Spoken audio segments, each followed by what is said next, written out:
Hi, I'm Michelle Vickers. And I'm Christine Beverly. Welcome to the Consciousness Insider.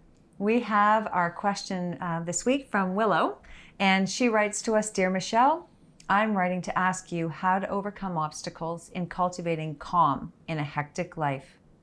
My problem is I already know the answers, but find the pace of life so hectic that it constantly triggers my anxiety pathways.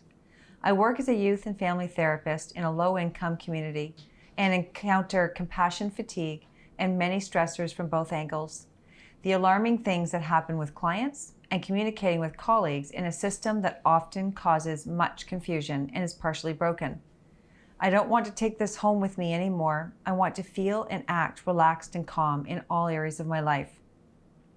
But I'm looking to make changes to my schedule, start a part-time private practice, but this takes time and poses financial and health insurance risk.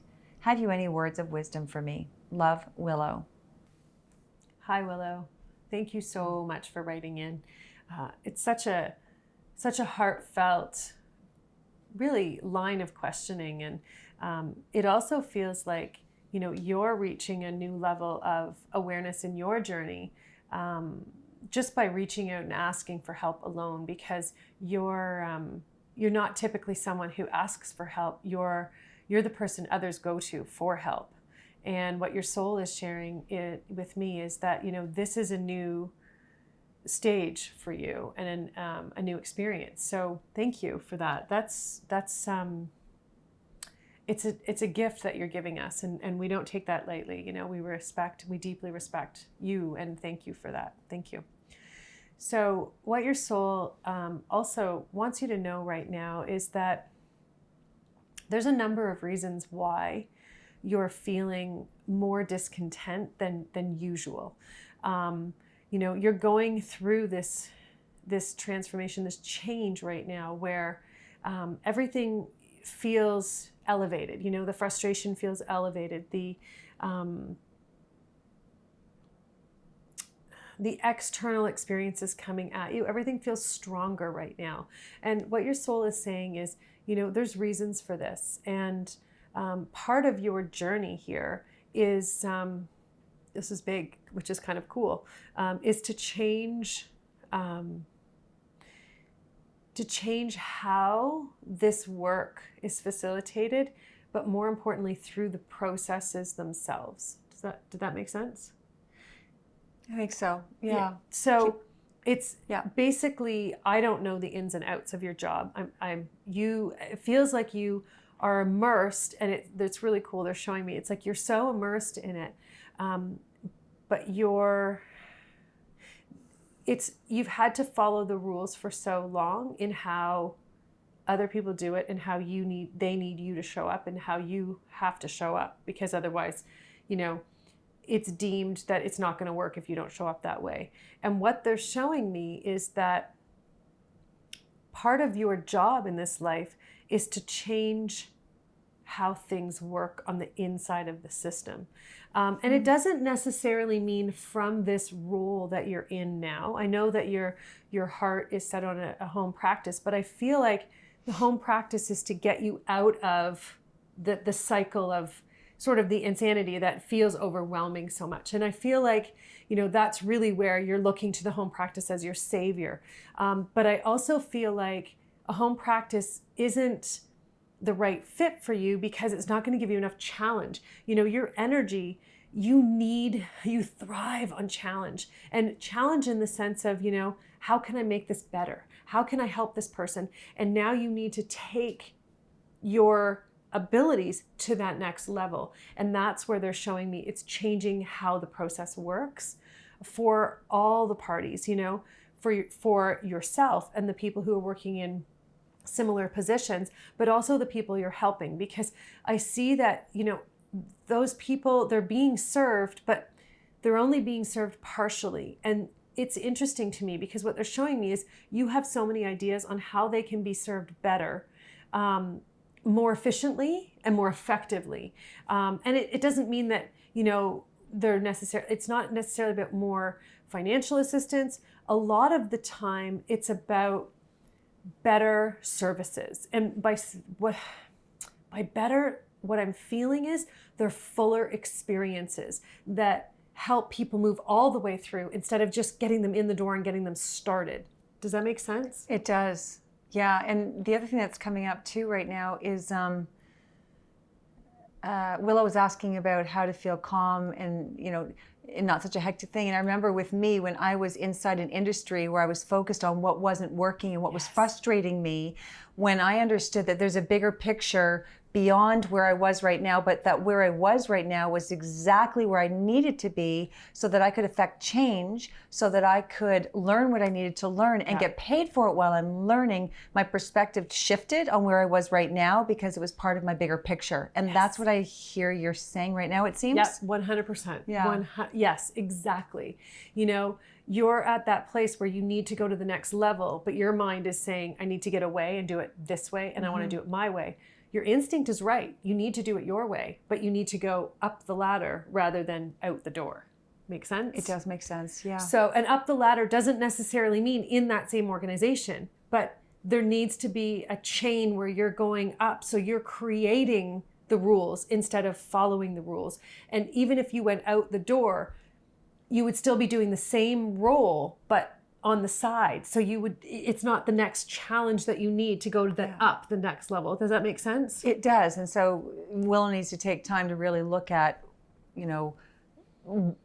if this environment is not the right environment for her, what would feel good to be a next possible environment for her to move into? Potentially, but the first thing that she needs to do is focus on accepting that she needs to go up, because a lot of the time, like it takes a long time to accept that, okay, and then feeling into the approach, because that's really what this is all about. She needs to get comfortable. Like your job, Willow, is really to get comfortable with where you are and understand that your next mission, should you choose to accept it, is ultimately to go up, right? To go up to that next level that's going to challenge you to use more of your skills. But also, when you do that, you naturally say to the universe, I'm showing up more, and they give you more awareness. They give you more insight into who you are, just like your experience, right? Absolutely. It's that same thing. So that's where then you go, okay, so now that I'm stepping up, then new opportunities will come in. So it's not calculating and figuring out where those opportunities are going to be. It's allowing yourself to open to them. Yes. Make sense? Absolutely. Yeah. Perfect. So right now, Willow, it's about allowing yourself to follow your instincts more than quieting them down, because you're so close. Like, the messages are there, you're feeling them, but you're then using your mind to determine what that means instead of allowing those opportunities to come in. Because I feel like, a lot of the time you'll get an idea and you'll be like, oh yeah, I could go for that job, but I don't really want to deal with the people or the politics, so to speak, at that level. And really that's part of your role, is to break down the dynamics that aren't working, because that's how you leave a mark in the world, right? When you break down something that's broken and replace it with something that supports people to thrive, and you see that, you see that you're no longer interested in just getting them in the door. You want to take people through a journey and a process that allows them to become who they're meant to be in whatever capacity that is. And right now for you, that includes just, being a basic human being and human decency. They keep showing me that decency is severely lacking and limited in the current state. And, you have the ability to change that. And that's huge. Your natural instinct is to really help people in that area. So keep following that. Don't let that part of you go. And don't worry that, when other things feel escalated. I know for me, I was just going through something for the past 3 or 4 months, and everything felt louder and more hectic and more at me. But it was because I was going through a transformation of needing to go up to that next level and reach what I was being offered and meet them there. And at the end of the day, the longer it takes, it took 3 or 4 months for me because I was resisting a little bit. I didn't want to go where they wanted me, where I was being offered to go. And that's where the dynamic with you, it's like, the call has been there. They've called you and they're calling you up and you're saying, yeah, but I don't really want to go there, and that's where everything gets drawn out and it takes a little bit longer, sometimes a lot longer, than it has to, and that's really what this journey is all about. It's about learning. And how do we know if we're on the right path or not? It's really simple, because when you start going in one direction, it's going to flow. If there's a lot of resistance and things aren't clicking, or, if everything just sort of misses the mark, if there's flow, you're on the right track. If there's not flow, it's not there. It doesn't mean that everything has to be beautiful and perfect, but there's flow going there and it's consistently moving forward. The moment it stops and you're constantly having to work really hard at making connections and getting things to stick, you're on the wrong path. Does that make sense? It does make sense, yeah. Yeah, I think we've all experienced that. And I think a lot of people will brush that off as, oh, it just was magical, it just happened. But they don't realize that that's actually, your soul saying, you're on the right track, keep going here, Yeah. And it's cool because you'll go onto that track, and then sometimes some of us like to take that football and run down the field because we feel like we have such a great idea. But then when we do, we go too far with it. And then that takes us off the track as well. So we have to bring ourselves back again, right? I've been a football runner. Yep. But you know what?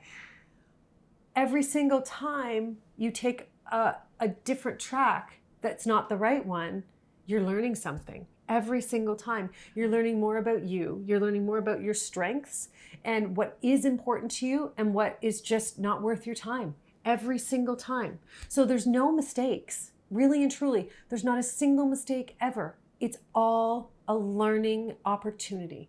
And if you look at it that way, you don't feel as overwhelmed. You don't feel as pushed, with your back against the wall or backed into a corner, You just don't feel that much, right? When you allow yourself to say, okay, I learned and I'm moving forward. And also, when you go into an opportunity, you can look at it from a couple different ways. Like, I don't know if this is going to work, but even if it doesn't, I'm still going to learn. Just give it a go. That's it. What's the worst that can happen? You learn something revolutionary. I mean, you learn more about yourself. It's pretty awesome. It is. Yeah. That is so amazing. Willow has just received insight as to part of what her role is here in life. That's huge. Yeah. And has as a soul. As a soul, like, hello. As a soul incarnate into a human form. It's spectacular and magic, and to see the environment that she's in, that it's a direct part of her bigger picture. And I think that's what a lot of people overlook is that, your roles that you've had throughout your life, they're naturally in alignment with your soul nature. Yes. We second guess, or we just brush it off as, oh, it's my job. Well, you didn't just happen to get into that job. And if you just happened to get into it, it's because you were meant to be there, because there was things you had to learn.